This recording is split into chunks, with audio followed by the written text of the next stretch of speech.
Washington football. Woo!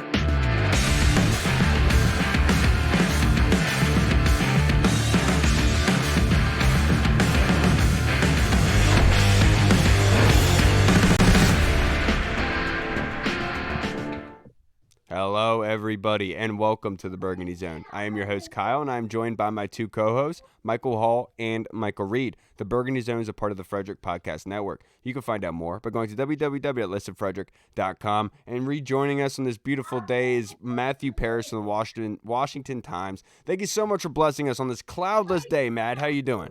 I'm doing all right. Thanks for having me. Yes, sir. And first thing we got to talk about is the big news around. We're gonna talk about free agency, everybody. We're gonna get into football a little bit here. But Matt, there's actually football stuff going on. I would have never known. We got to talk about what's going on with this ownership situation. So, if you can, please update us on everything that you have heard. Yeah. I mean, just kind of based on what's out there, it seems like this is inching closer and closer. Whether this will get done in time so the start of the owners' meetings is really kind of up in the air.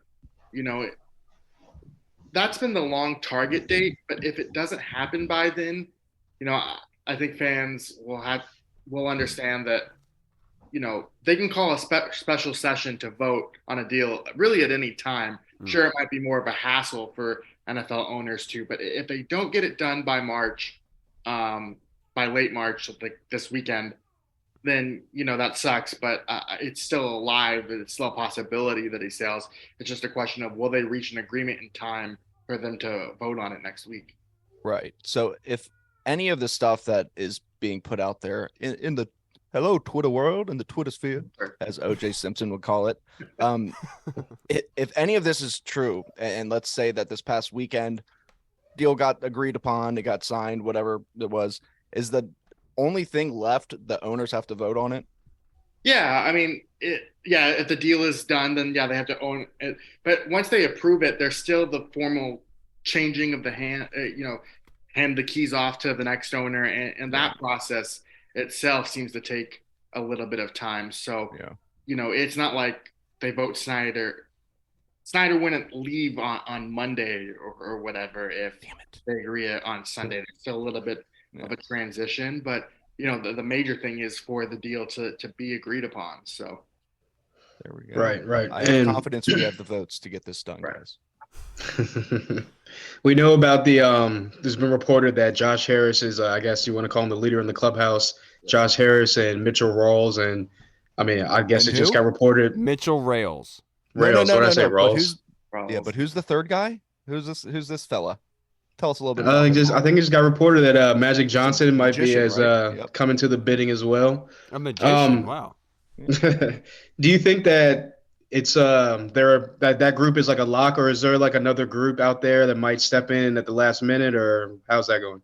Well, Jeff Bezos is the ultimate kind of X factor here. You know, I mean, he has the most money. He could be the one that would trump any offer. It's just a matter of, one, is he allowed to vote or allowed to submit a bid? That's kind of been the major question. And would he be interested in buying the Commanders, or would they wait for the Seahawks to be available? But even if, let's say, Bezos was allowed, and it just depends on what his offer is, right? I mean, Josh Harris kind of looks and feels like the logical suitor at this point, but Bezos, I think, remains that X factor. Yeah, I would understand that. Now let's bring this back to the football team. You know, we're done talking about the suits now, Matt. My question for you: Nick Gates was brought in here from the Giants, kind of a tone setter, a very kind of a energetic, electric kind of attitude kind of guy. Did you like that signing for the Commanders, taking away a very important piece? And obviously a lot of surgeries and injury history, but in the 7 games last year, he played really well for New York. What did you think of that signing? Yeah, I liked it. It reminds me a lot of the Wes Schweitzer deal from a few years ago. I mean, you look at the contracts, they're very similar. Gates is a guy who can play guard and center. Seems like he's going to play center with Washington. He told us that was one of the factors that caused him to sign here in the first place. What does that mean for Chase Roullier? I'm not sure. I'm anticipating questions. All right. Whether they restructure his contract or cut him, they could save a substantial amount of money by cutting him. So we'll see where he is. You know, they still have to figure that out themselves. But yeah, overall, it was a good signing. The only question I have is, Washington said they wanted to get younger, healthier on the offensive line, and then you got sign a guy who had 7 surgeries. But I think that that's maybe a little unfair to the work that Nick Gates put in to get back on the field. Yeah, the whole Chase Roullier thing, man, it's so tough because like you want to keep him because he is one of the best centers in the NFL. It just he hasn't been available for the last 2 years, and that's a lot of money that you can save.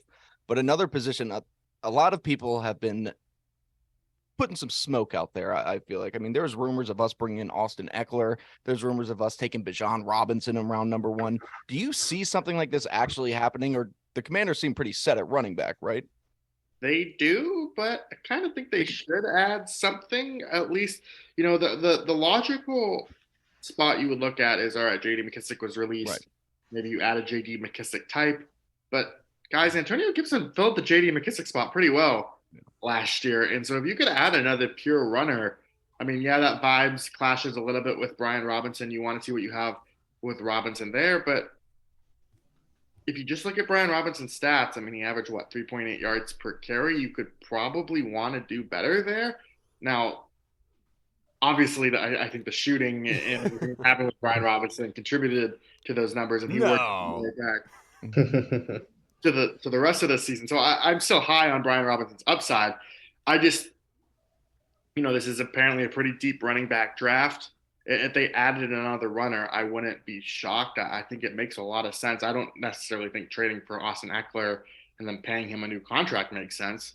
But if you take a flyer on a 5th-round guy, that makes a lot of sense. And the thing I didn't mention is Antonio Gibson will be a free agent after this year, so you could line up his potential replacement. Right. Yeah, definitely. I think Eric Bieniemy might want to get a guy like not Jerick McKinnon himself, but like maybe that kind of versatile piece like a Jerick McKinnon in the backfield, like he had in Kansas City. It was reported today that Anthony Walker from the Cleveland Browns, or I guess free agent now, formerly from the Cleveland Browns, it came in for a visit today. How has that progressed, and do you think that they get a deal done with him? And if he does get a deal done, how solid do you think the linebacker room is going forward with those new guys in there? Yeah, we'll see. He's a guy that's interesting, has graded well when available, but was looking, I believe he's had a few injuries the past few years. He was put on injured reserve on week 3 this past season, and I believe he didn't return. So, that's a position he could, in theory, be that Cole Holcomb replacement, but I think you would have competition there with him and Cody Barton, who they just signed.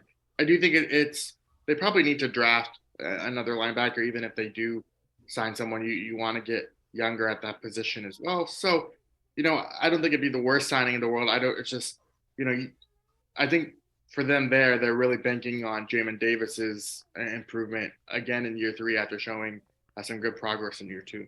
Yeah, and then Matt, a lot of the fan base has been concerned with the acquisition of Obi-Wan Jacoby, obviously Brissett, and him coming here and him possibly taking the job away from Sam or outshining Sam. You being connected with the team, do you feel like this organization is more invested in Sam Howell starting and Jacoby is more so thought of as the backup, as the mentor, and coming in case of emergency? Yeah, the truth is probably somewhere in the middle, right? I think they believe in Howell. I think Brissett is going to get a shot to compete, and if he wins the job, then he wins the job.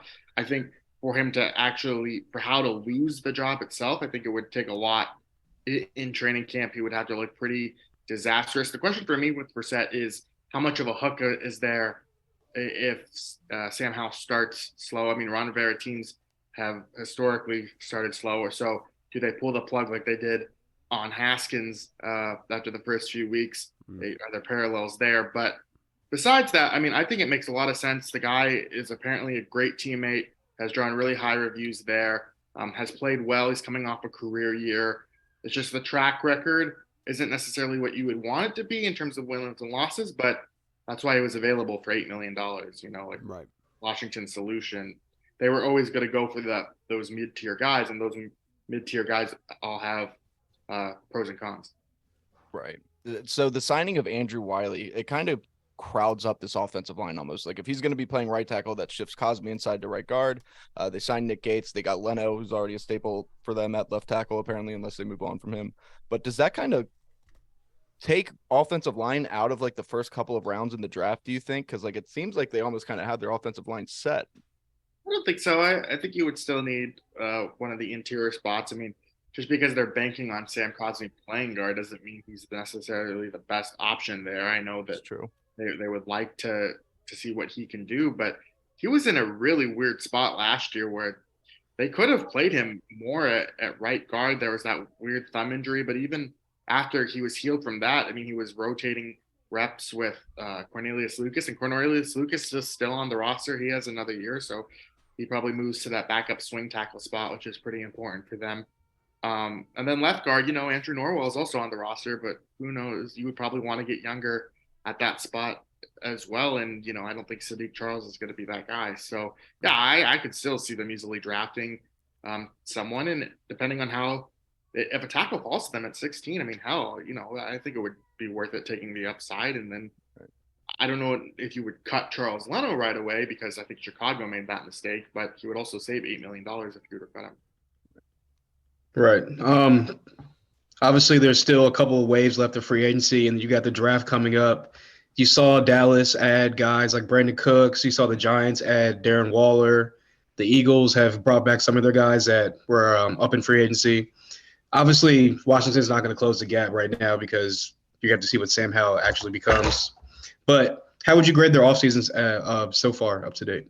Well, I would say are we counting C as average or is that worse than average? What are we? That's average, I would say. That's pretty average. I would say it's a C. I think they plugged their holes and were smart about plugging holes, but my question is, how much better did they actually get? I don't necessarily know. Their quarterback, it seems like they're improved. I'm stealing Ben Stanning's point here because he wrote about this the other day, but he called it one of the worst quarterback situations in the league, and I'm kind of nodding my head along as I'm reading that. I do think there is some truth to that. It's not the most desirable quarterback situation, but I do like what they did on the offensive line. I mean, they wanted to get younger, they wanted to be a little bit more versatile, more athletic, and they did that by bringing in Wiley and Nick Gates. So I do like those moves. The rest, they're fine moves, and these guys have always kind of seemed to hit on the margins of low cost, high upside players, and we'll see if it works again. Yeah, now Matt, to wrap this up, I only have a couple more questions for you. But John Matsko, obviously we all know John Matsko from being very respected around the league and in the NFL as offensive line coach. They went their separate ways, him and Washington Commanders. Is that kind of an indication of Eric Bieniemy's control over the offense and Rivera kind of giving him that power to make those adjustments? And then who is taking it over? Is it certified that whoever is taking over? Yeah, no replacement yet for Masco. I mean, they have some options in-house, whether that's Travell Wharton, who is kind of like the public offensive line coach anyway, because Masco never talked to the press when he was here. So Wharton was always kind of that guy. But then they also have Juan Castillo, who's been a long-time offensive line coach. They can move him to tight ends. As for Bieniemy's influence, and I do think some of it maybe came down to, what type of system or how they wanted the offensive line to block, because under Masco, they ran kind of a power running scheme, and did Bieniemy want to get away from that? I don't have that answer, but it kind of makes sense. But the timing of it is very weird because Masco seemed on board. He attended Bieniemy's press conference. He was one of the few coaches there, and was at the scouting combine. So I think they were planning for John Masco to be part of their plans. It just broke at a weird time. Yeah, I totally get that. And my next question for you, in regards with this football team going forward, like with the tight ends, do you foresee any moves, like big time moves at tight end? Any like roster changes of that aspect? And then I have one more question for you after that. It's very brief. Yeah, I don't. I mean, if you would have asked me this after the season, I would have almost thought, just looking at it, that Logan Thomas would be a cap casualty. But everything that they've said this offseason indicates otherwise. I think they're banking on him returning from the knee injury he suffered in 2021, being further away from that. I think they're kind of on a return to form. He was really iffy last year, but part of the reason I think they moved on from Scott Turner was because the tight ends weren't involved in this offense the way that they need to be. And so, if tight ends get more involved, then you want a guy like Logan Thomas. So to answer your question, no, I don't even know. I mean, maybe they'll draft, but they have Cole Turner. Maybe he takes a step forward in year 2. Who knows there? But I do think they're kind of set at tight end for now. And last one I have for you, Josina Anderson this morning kind of jumped off the top rope, so to speak, WWE terms, talking about Lamar Jackson and the Commanders' ownership shouldn't wait a year to get a franchise quarterback. She's saying to do it now, indicating about Lamar Jackson. Is that out of the realm of possibility, in your opinion, for Washington to make any sort of move like that caliber? Well, you never know with what happens with new ownership and the mandates that they have coming in, but it just doesn't seem practical. It's not what this regime, I believe, wants to do. Lamar Jackson is sitting there now. They didn't. They wanted to go the lower cost route. It would cost a lot to get him, in terms of 2 first-round picks. I disagree with that tweet because, yeah, you can wait on a quarter. Yes, there is a need for quarterback right away, but Lamar Jackson plays this year on the tag and they don't agree to a long-term deal. Why not just go after him next offseason? That's a very smart way to look at it, Matt, to be perfectly honest with you. Yeah.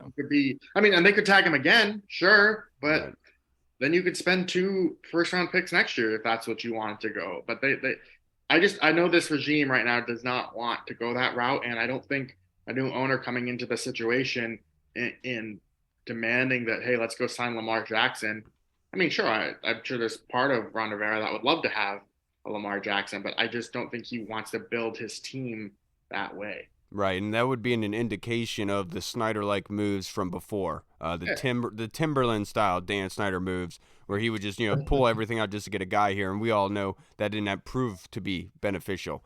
Matt, I can't thank you enough for joining us this evening on this great day. I hope you have a good night, sir. Enjoy your little off season here. Hopefully we get some more news, and you're very busy this week, so we're all of our fingers are crossed, hoping for it, Matt. Oh, well, thanks for having me. Of course. Thanks, Matt. Have a good night, sir. Appreciate it.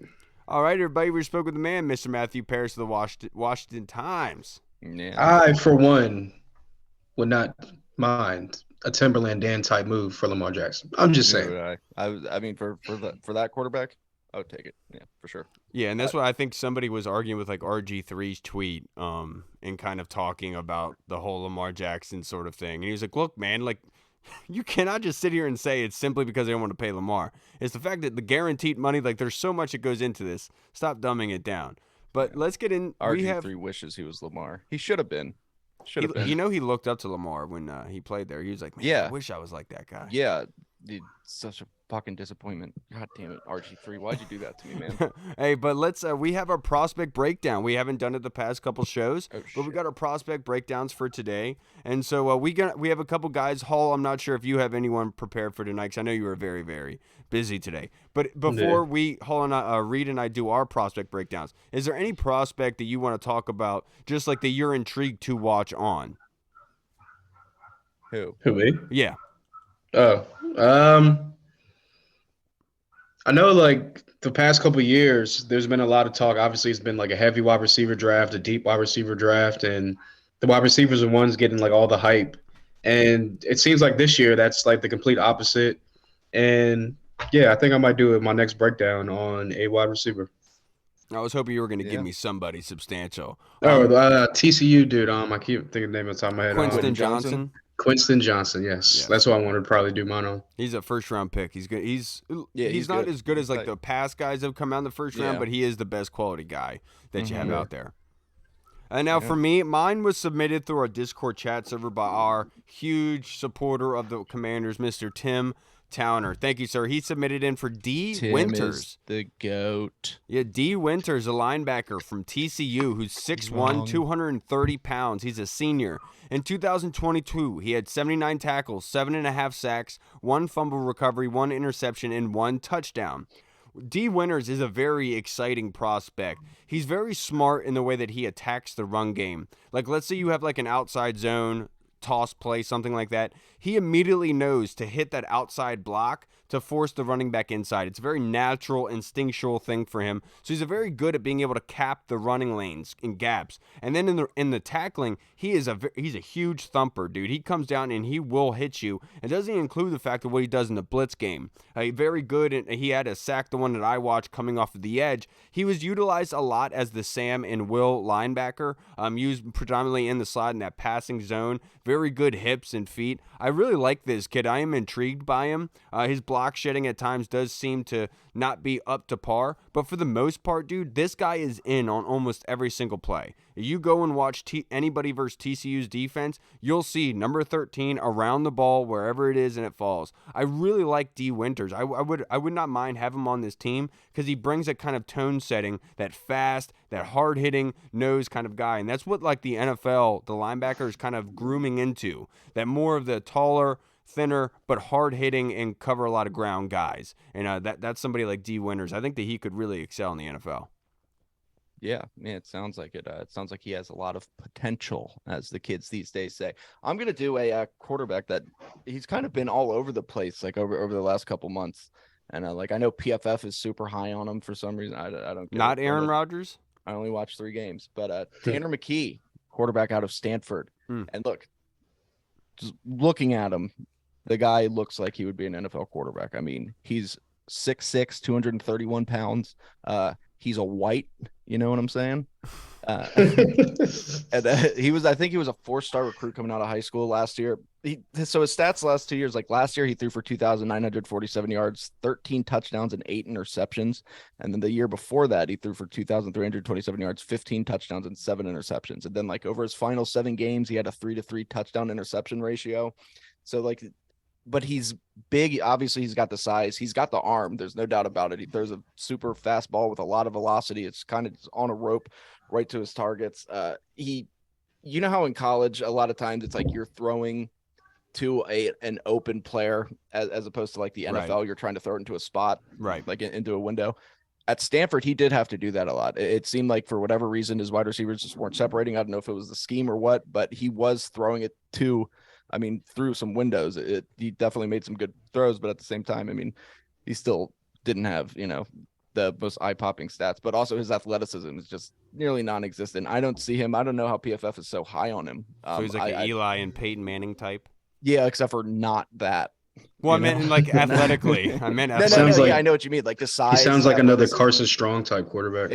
That's literally what I was about to say. Yeah, it's like he's one of these big dudes that comes along like a Derek Anderson type or something, maybe. And he's just, I just don't see it. I don't know what PFF saw. Maybe I got to watch more of him, but I mean, he looks like it. It's just like when you watch him play, you're like, huh.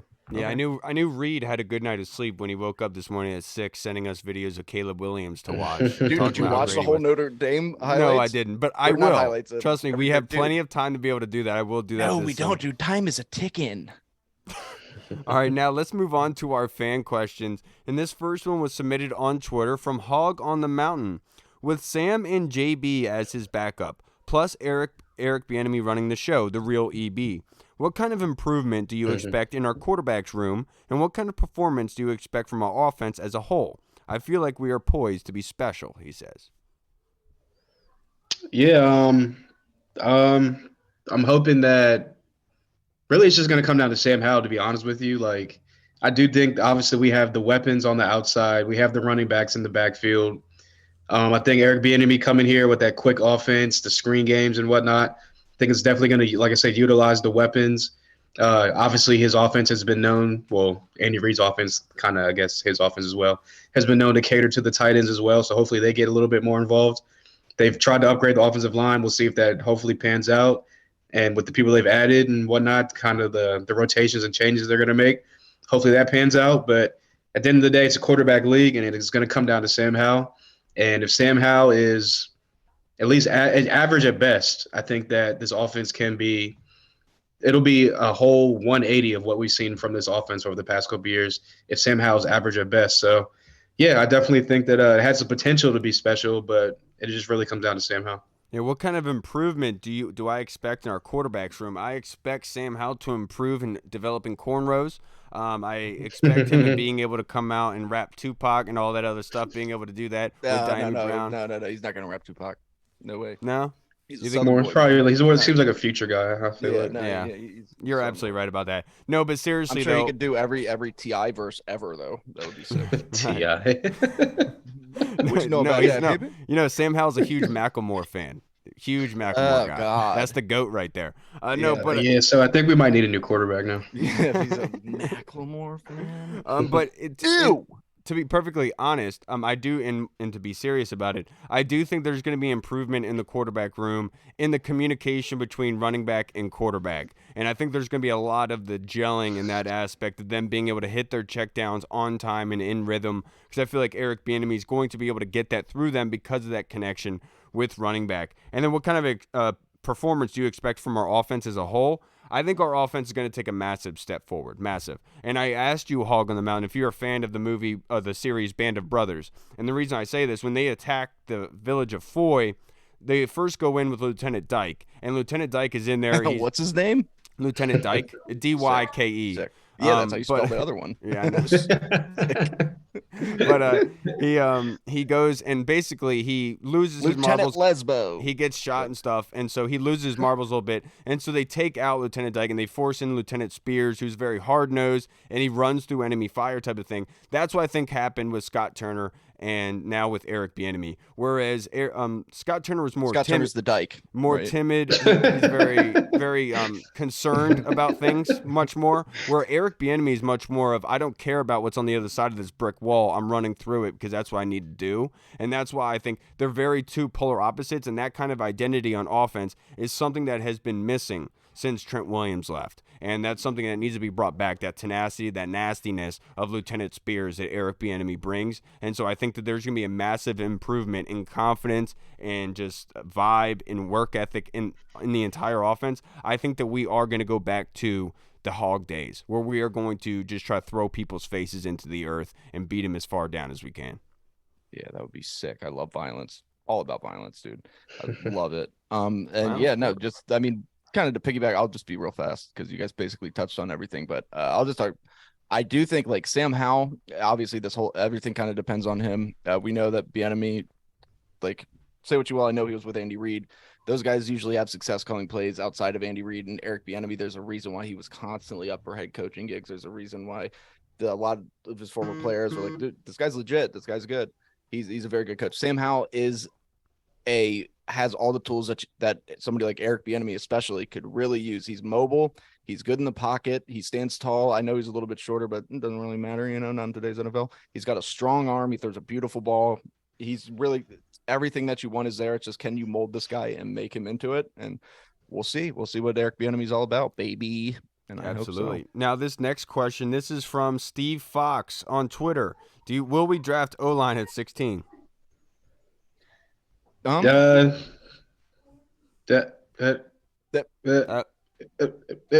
yeah, I think it all really just depends how the board shakes out. Obviously there's going to probably be a trade up or maybe one or two trade ups. Maybe they trade back and they still get their guy. But if I had to pick a position right now, I'd probably say cornerback. But again, like Matthew Paris said, if one of these top linemen drop down to them, I could definitely see them doing that. Yeah, I'm right there with you, especially if they trade back. We've talked about so many times of wanting that possibly that first rounder for next year to make a move for one of those quarterbacks if we need to, if Sam Howell doesn't pan out. But I absolutely am right there with you. Like I'm not sure if 16 is where you want to go for offensive line because based on what's going on with this division, I think we need to go in another avenue. But I feel like the way that they have gone through free agency to this point, re-signing their guys, they've put themselves in a position where they could go get a tackle, they can get a guard, they can get a corner, they can get anybody a rusher if they really wanted to. Bijan Robinson. Right. They can do all of that if they really truly wanted to be honest with you. And so that's why I like what they've done through free agency so far. So they're open to all of that. Are they definitely going to draft an alignment at 16? I don't think so. This is where it's weird because the last 2 years, if you remember, like 2 years ago, we knew we were taking a linebacker. We just knew we were taking a linebacker. It was just, which one do you want? Do you want Jamin Davis? Hopefully Micah Parsons falls, Jeremiah Owusu-Koramoah, whatever the fuck his name is.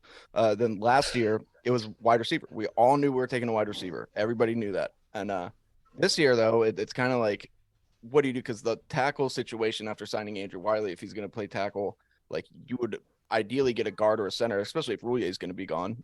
But there's not anybody to take there at 16. So they're prime candidates to trade back. However, they definitely need a nickel back, I would imagine, or a corner to take over eventually on the outside once Kendall leaves. So it's really they can do so much at that spot. Like you said, Kyle, they're not really kind of handcuffed to, we got to take this player. We're looking solely at this position.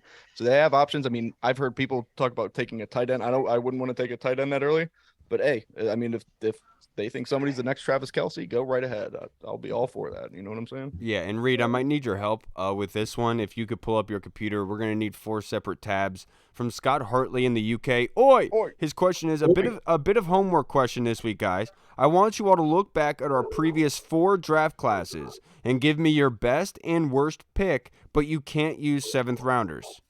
Okay. All right, one second. Let me, So first, let's go back to last year. So right? what was Let's last talk year, about the best and 2022? worst picks from last year's draft. What was last year? 2022, right? Yeah. All right. Obviously, you got to go with the best pick was my guy Jahan Dotson, numero uno. Resume speaks for itself. I think that if he didn't get injured, he was definitely going to be in the mix for Rookie of the Year, touchdown scoring machine. So I would go with him the best pick, and it helps. Like obviously, when your first round pick is your best pick of the draft, that it's definitely a feather in the cap for this regime. Worst pick. Now I got to think. You need me to read them, do you? Yeah, who's the later round guys? So You obviously can't it do was 7th Jahan, rounders. Fedarian Mathis, Brian Robinson, Percy Butler, Sam Howell, Cole Turner. Those are the guys not in the 7th round. Shoot, worst. Just pick one. I guess I would have to go Cole Turner just because he was injured. He didn't really show anything. So just based off of not really getting on the field, not really showing what he's capable of because of the injury, I'd have to go with that. But again, that could all switch up this year. For me, my favorite pick from last year is Sam Howell in that 5th round. Many times I've said like the draft and getting a quarterback is a crapshoot. Either you have to build up your team good enough to where you'd want to pull a Tom Brady type player to your team to kind of lead to the Super Bowl, or you have to get lucky in the draft and get the right guy. And I think last year in that 5th round, the kind of stars aligned, so to speak, and he was able to fall to that 5th round. And that is one of those low-risk, high-reward selections. And so I think Sam Howell is my favorite from last year. No disrespect to Jahan. I love you, dude. I think It's you're very amazing. disrespectful, actually. So No, hope he but sees this. obviously, I love Sam Howell, but the worst from that is Fedarian Mathis. No disrespect to Fi. I know his injury did not have anything to do with him or not doing something. It's just unfortunate that high value pick, we weren't able to see any production out of it this year. Not saying it won't ever come, but it was just unfortunate this year. Yeah, my favorite pick, I'll just go in terms of value and what he did. I'm going to go with Brian Robinson. I just think that the dude's going to be a stud, man. Brian Robinson's a very, very good running back, and we're very lucky to have him. And then for the worst pick, I mean, you guys picked Cole Turner for Darian Mathis. So I'm going to go with one that probably won't be popular, but I'm going to say Percy Butler just based off of year one. I mean, Ron Rivera right after the draft was talking about him starting. He was saying that this guy's going to play a good amount of the snaps, and that didn't really happen, but I still think he's got a bright future for us. I still think he's going to hopefully he can take it. Derek Forrest type jump. Yep. And then 2021, that's Jamin Davis, Sam Cosmi. Yeah, it was they have these all bunched together. Yeah, Jamin Davis, Sam Cosmi, Benjamin St.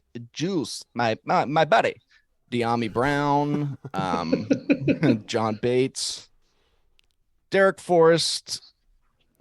So who are you picking? Cameron Cheeseman. Those are the ones before the 7th.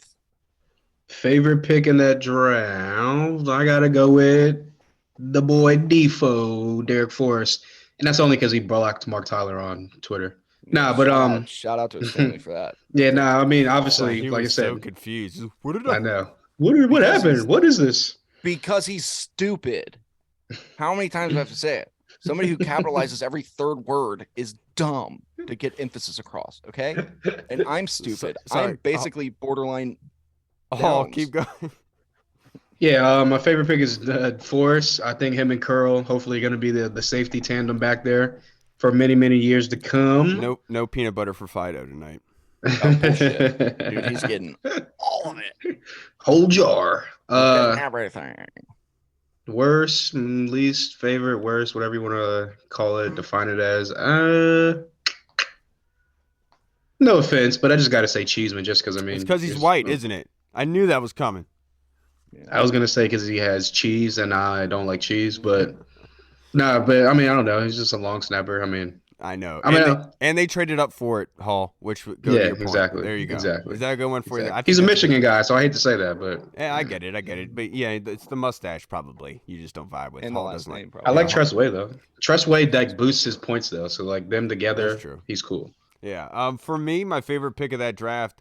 I just want to say we hung out with the Colonel yesterday, and speaking of cheese, I was cooking burgers outside, and so I asked him, I was like, "You have any cheese you want to put on these?" He was like, "Fromunda." That made me laugh. That was a good one. What did he say? Fromunda cheese. Never heard of that before? No, what does that mean? Oh God, I'm not explaining it. Hall, can you Is text that like him, a sex please? thing? No, it's From really- under I was cheese. like, Colonel, you dog. Have you You seen don't know Waiting? what the from under cheese is? You ever I seen don't Waiting? know. Oh yeah, okay, From never your mind. Yeah. Little gooch. I cheese from under was like, cheese. why does it sound familiar? What is that? Okay. It's from It's your horrible, gooch. Yeah. Absolutely. No, I horrible. eat that dough. It melts really well onto the sandwiches. For me, the worst pick of that draft, it's going to be hard to say because I think they did a really good job in that draft. But I agree with Hall about Cheeseman just because of the trading up for the long snapper. I understand that somebody else could have gotten him, and it was a necessary need because we wanted to take away the money from that aspect. I'm just saying the trade up for the long snapper is the only reason. Yeah, I'm gonna go. My favorite pick is going to be, hey, buddy, come here, my guy, Benjamin St. Juice. Because hey, when he's healthy, I know it's a lot, but get that in the third round, somebody who can be an absolute stud at corner. Love that for him. Hate Canadians, love him though. But then for the worst pick, and this is probably gonna piss a lot of people off again, I'm gonna go with De'Ami Brown, man. I thought De'Ami Brown was gonna come in here and be a dog. So far, he's had one game where he was a dog. Other than that, he's been a boy. You know what I'm saying? And that's just disappointing to me. So, I think the long snapper is just low hanging fruit. So. You hear that, Diami? Reed saying you need more Fido. You got to bring the peanut butter. Yeah, no, that's exactly what I'm saying. All right, now this next question is from the Colonel. Thank you, Colonel. Well, Dallas is... Wait, whoa. We still have 2 more draft classes to do, my guy. No, I know, but let's go on to the next one. Thank you, Scott. I appreciate you, brother. Colonel asks, will Dallas's acquisition of Brandon Cooks have an impact on whether we stay at 16 to get one of the premier cornerbacks, or do you think there will be enough value to move back and still get quality corner help with the help us with Dallas's sick wide receiving core? I think Witherspoon will be there at 16. So if they want to take a corner, they could probably get Witherspoon at 16. Only dreams can be made and come true if Christian Gonzalez somehow slipped all the way down to 16, but that's probably not going to happen. But yeah, I mean, I don't think Brandon Cooks getting added to the Cowboys is going to like make them change up their draft strategy. I think that cornerback was always going to be part of their draft strategy. So I just think that they're just going to stick with their strategy, which is probably cornerback in the first round.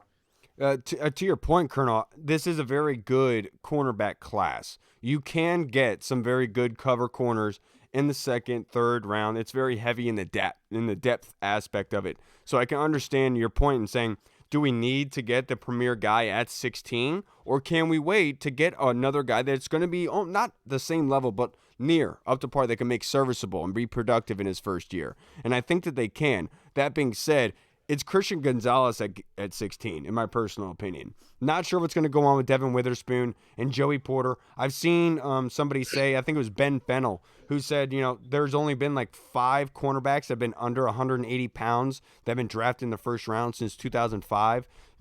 Very rarely does that happen, but I feel like Witherspoon is a different type of cat, to be perfectly honest. But I feel like Christian Gonzalez gives you the talent that you want at 16. He's going to be long gone, brother. Yeah, I know. And that's the unfortunate part. 'Cause I really wish that we had that ability to get him because he would really fit in well here. Yeah. And that's the unfortunate part. But I do think that getting another premier corner is pivotal, given with what the wide receiving cores are now doing in all these other areas. Like you said, Darren Waller up there in New York. You got the Dallas Cowboys going to get Cooks, already having CeeDee Lamb. The Eagles, A.J. Brown, and Devontae Smith. You're going to need 2 premier corners. And no disrespect to Kendall. Love him. Absolutely do. I'm thinking long term. I'm thinking second year, third year down the road.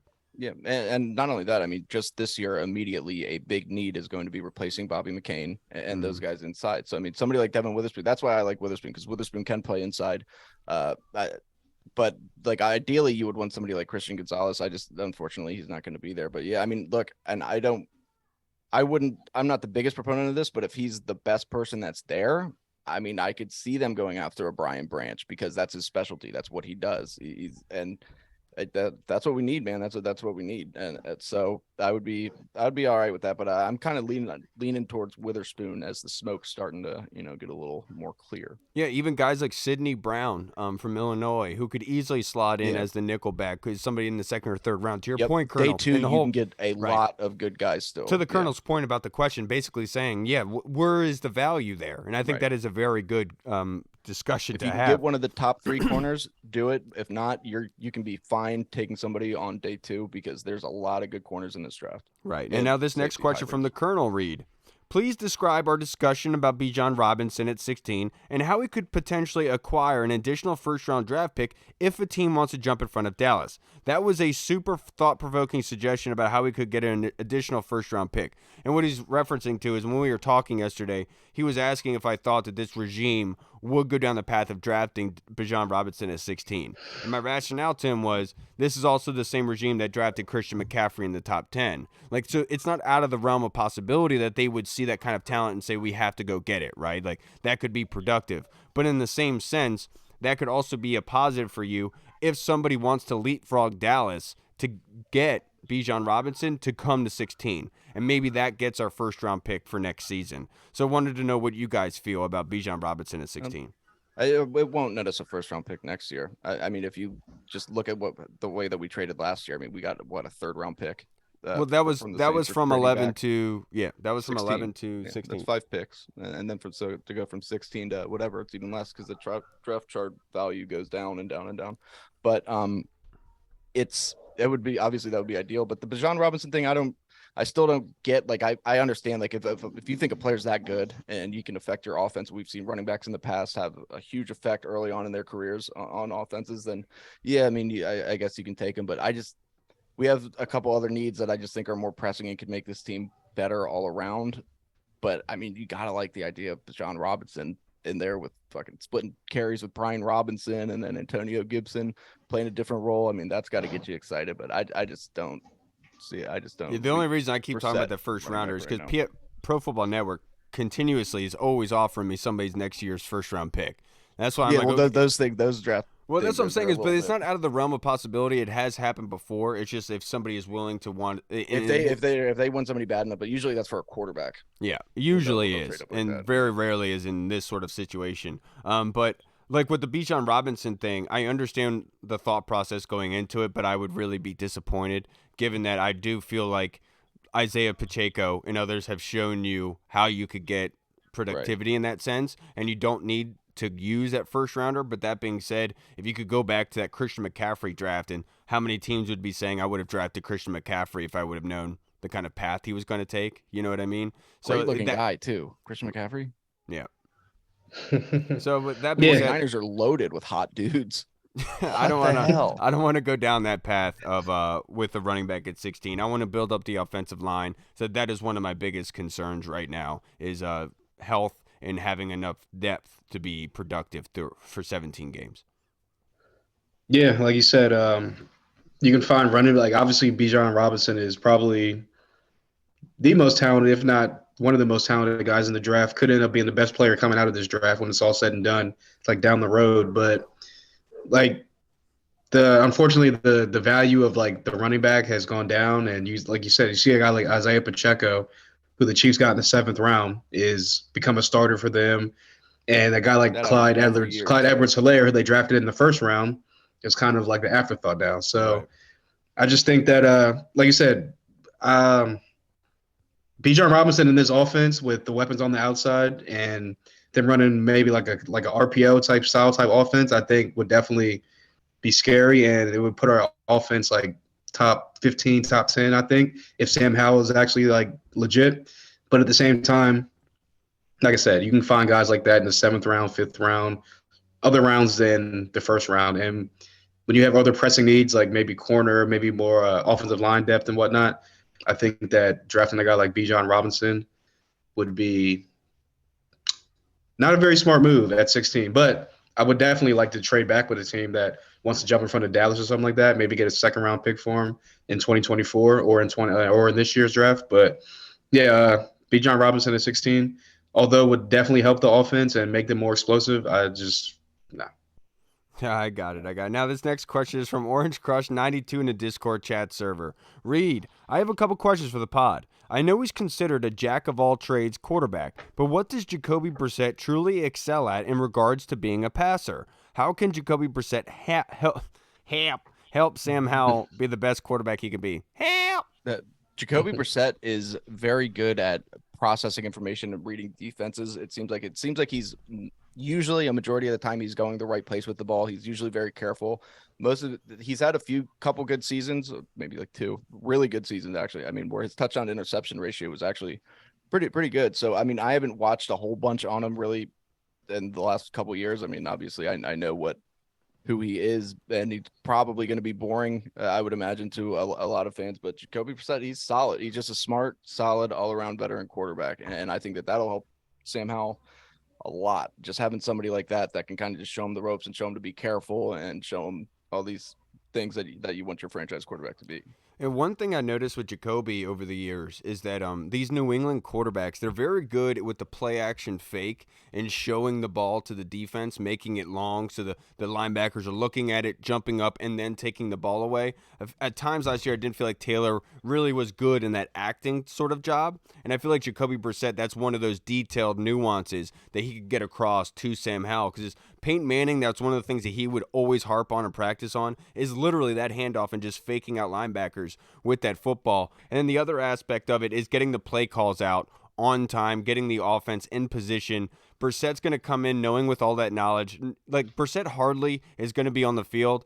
He's going to be surprised by something at this point in his career. So that's going to kind of help Sam Howell, because with Sam Howell coming in here, it's like he's going into a fire, right? And this is his first time on the job as a fireman, and they're saying, put out the fire. This is Jacoby Brissett behind him saying, all right, first thing, go hit that corner, go to the back corner there and all that.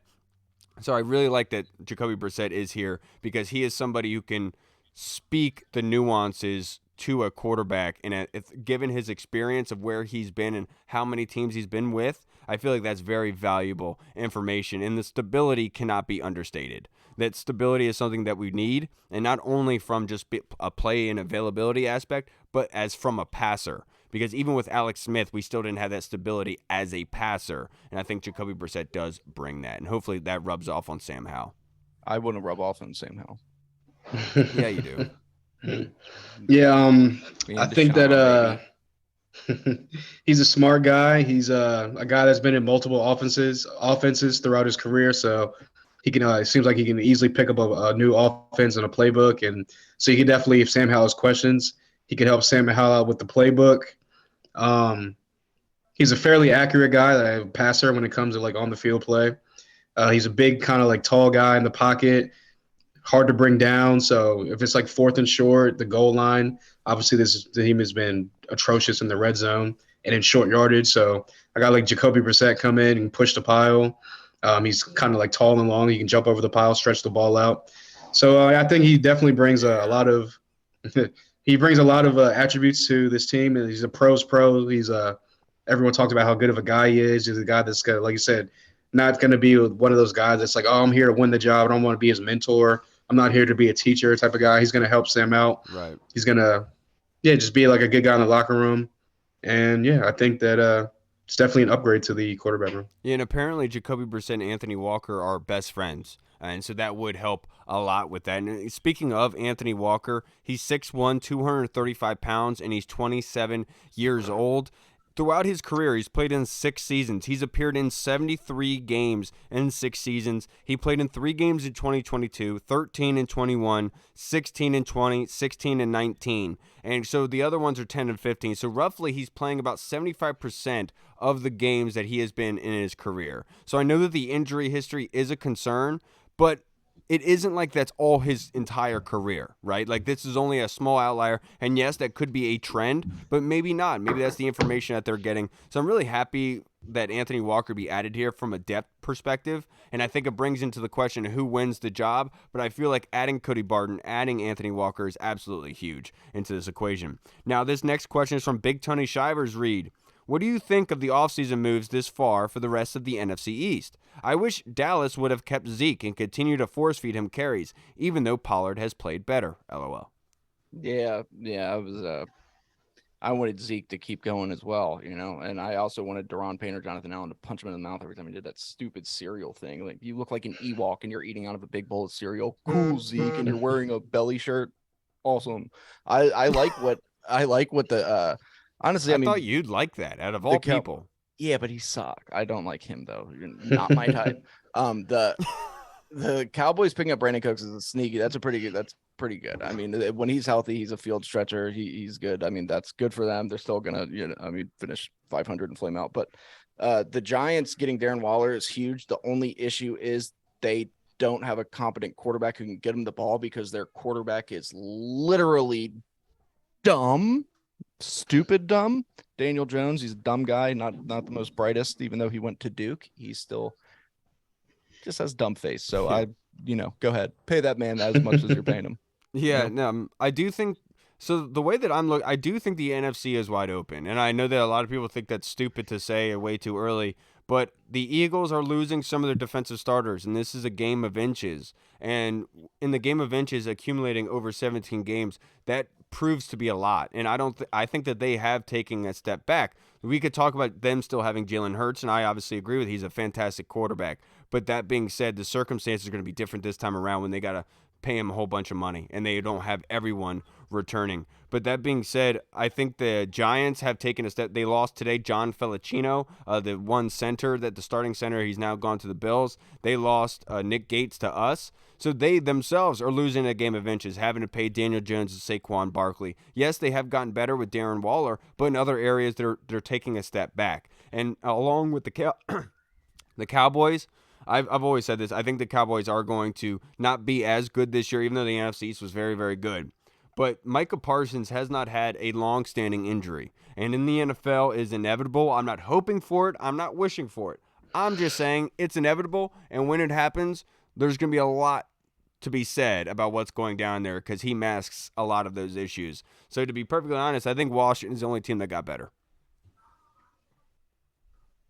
Well, I think the Cowboys got better by letting go of Zeke and making Tony Pollard probably the full-time guy. They'll probably have other guys coming as well, but Mike McCarthy calling plays ain't gonna help. Yeah, but they still got the defense, so we'll see. And they added Stephon Gilmore at the opposite corner. I know people were like, "Oh, he's old, he's washed," but I don't think he's washed. I'm just talking crap. Yeah, he's still a solid corner, especially opposite a guy like Trayvon Diggs. The Eagles, obviously, they still got Jalen Hurts. They still got Devontae Smith and A.J. Brown. So, and they lost a couple guys on the offensive line and on the defensive line. And so we'll see how they come out, but they still have Jalen Hurts. So I think they're still a pretty solid team. The Giants, I think they're going to be all right. I think they're not going to have his 10-win season like last year, but if we know anything about Brian Daboll, if you saw what what he did with Josh Allen, that first year he was with them to that next year, he took a giant step. Not saying Daniel Jones is going to take a Josh Allen type step, but I could definitely see Daniel Jones taking that next step and everyone being like, oh, he actually got over 20 passing touchdowns this year. Good for him. And if Darren Waller can stay healthy, that's definitely a solid, legit weapon for them. Everybody has had a science teacher. It looks like Brian Daboll. All in all, I think that all three teams got better, even though they lost some pieces. But I think that the pieces we added are not they're not like the big name, like game changing type pieces, but they're solid pieces that are gonna add to what we've already been building, what we already have. And again, like I said, like I've been saying this whole time, Washington can't do anything this offseason, whether they would have went out and signed Tremont Edmonds, Orlando Brown Jr. They could have made all the big, huge signings in the world. It really just comes down to what is Sam Howell going to look like. If Sam Howell, it comes out and, like I said, is average to above average, then we're automatically going to close that gap just based on the talent we already have here. And we already have a solid defense, obviously. So we got better. All the teams in the East got better. I just think that time will tell with us with Sam Howell. No, we're the only ones that got better. I don't care what anybody says. Now, this next question, let's go rapid fire here, boys. I know I'm not making sense. Whatever.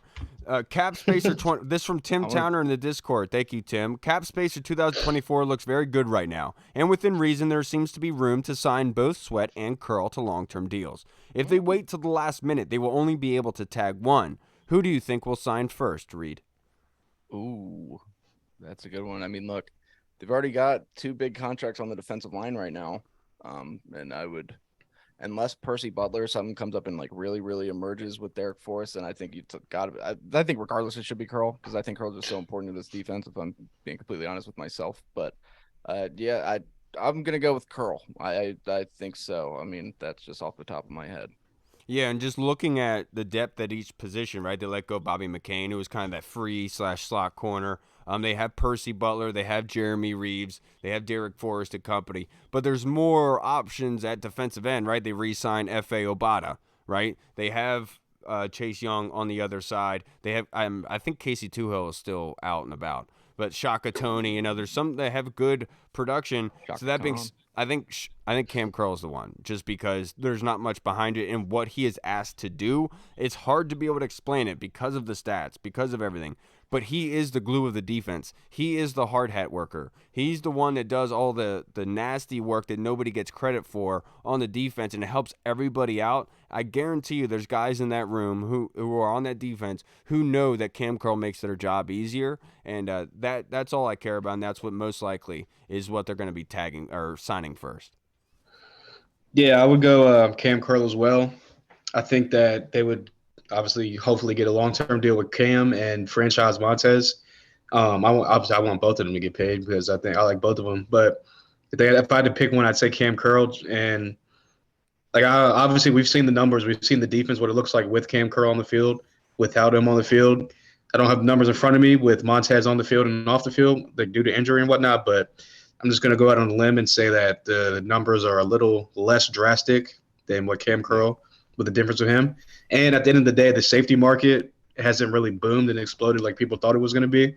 So Cam Curl would be the cheaper long-term deal as opposed to a guy like Montez Sweat, where edge rushers, obviously, they get paid the top dollar. So not saying Cam Curl doesn't deserve top dollar, because he definitely does. But I think that, like I said, the market for the safeties, like the AAVs and whatnot, the guarantee money, is a lot less than what Montez Sweat would demand at a defensive end type of position. So, yeah, I think it would be Curl, and hopefully they get it done. I know Coach Greg was on Twitter out there talking that ish today. So as he does so well. Yeah, glad that he does that. Yeah. And that being said, I really hope that they get Cam Curl extended this offseason so that it allows them the ability to use the tag on Montez Sweat next offseason. And that's probably the best case scenario for everybody involved. This next question is from Yam Starch in our Discord. Thank you, Yam. Appreciate it, brother. Hell yeah. What makes a bigger impact on the team as we head into the season?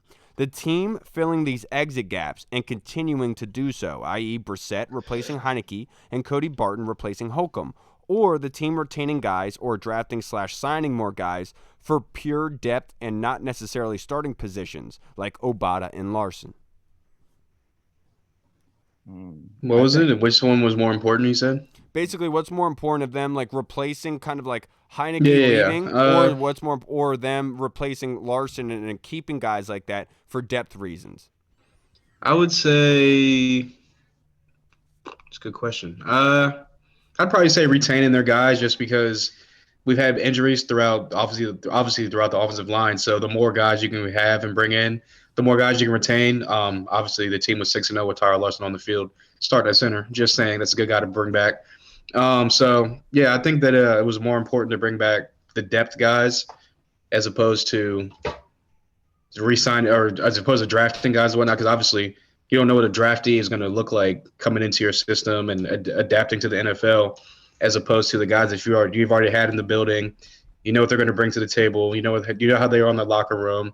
They're already familiar with the system. So it was I think it was a little bit smarter to retain our guys as opposed to the latter. For me, I think it is Brissett and Cody Barton, given the fact that Cody Barton is getting paid half the amount that Cole Holcomb is, maybe getting around the same production in that aspect. And then Brissett for $8 million, him coming in as the backup, and that stability aspect, that's great value. That's something that you most likely are going to need this year. So in terms of production, what's going to make the bigger impact, right? I think it's going to be those guys that we're retaining, Cody Barton and Jacoby Brissett. We've already talked about the mental, the maturing aspect of Sam Howell and Jacoby in that breath. I love Tyler Larson. I love F.A. Obata. But the bigger impact of those two guys is really going to help this team this season. Right. Anything else to add on? Nope. No. But to the episode, yeah. What's up? Real fast. Well, somebody's been hounding me about saying a couple things. I got a couple things I want to say real fast. All right, here we go. Rapid fire. These are some old timey jokes. Out of Josh Harris, Rails, and Magic Johnson, I think it's pretty safe to say that Magic Johnson is the most positive one in this trio.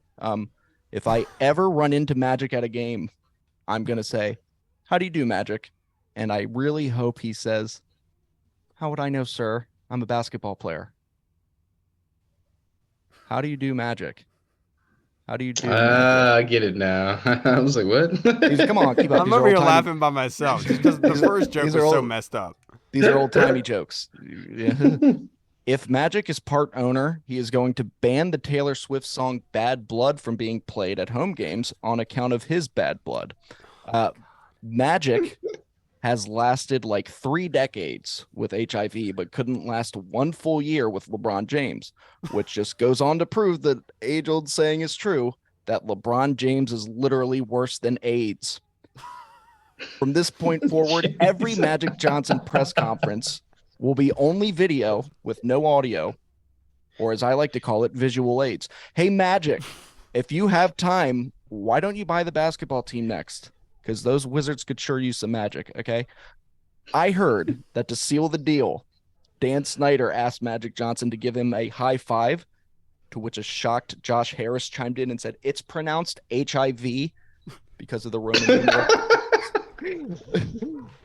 So as a part owner, man, stop. Do you think Magic Johnson will be running the show himself, or will Magic Johnson have AIDS? If you don't know, 2 more, stick with me. Come on, man. If you don't know, Magic was a basketball player in the 80s and 90s that contracted AIDS from having a wild sex life. Gee, I guess he earned the nickname Magic Johnson after all.